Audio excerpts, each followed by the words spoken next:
शेतकरी मित्रांनो, खरीप हंगाम 2025 पीक विम्यासंदर्भात एक महत्त्वाची आणि तितकीच मोठी अपडेट आज आलेली आहे.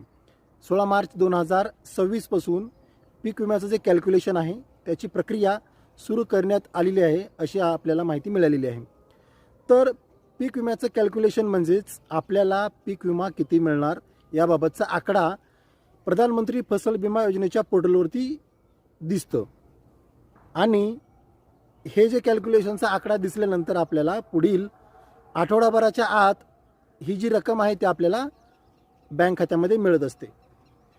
ही जी पीक विम्याची जे कॅल्क्युलेशन आहे ते आपल्या मोबाईलवरून कसं पाहायचं आपण पुढच्या पार्टमध्ये पाहणार आहोत आणि त्या संदर्भात एक महत्त्वाचा मी व्हिडिओ बनवत आहे, तो देखील तुम्ही आपल्या चॅनलवरती जाऊन पाहायला विसरू नका.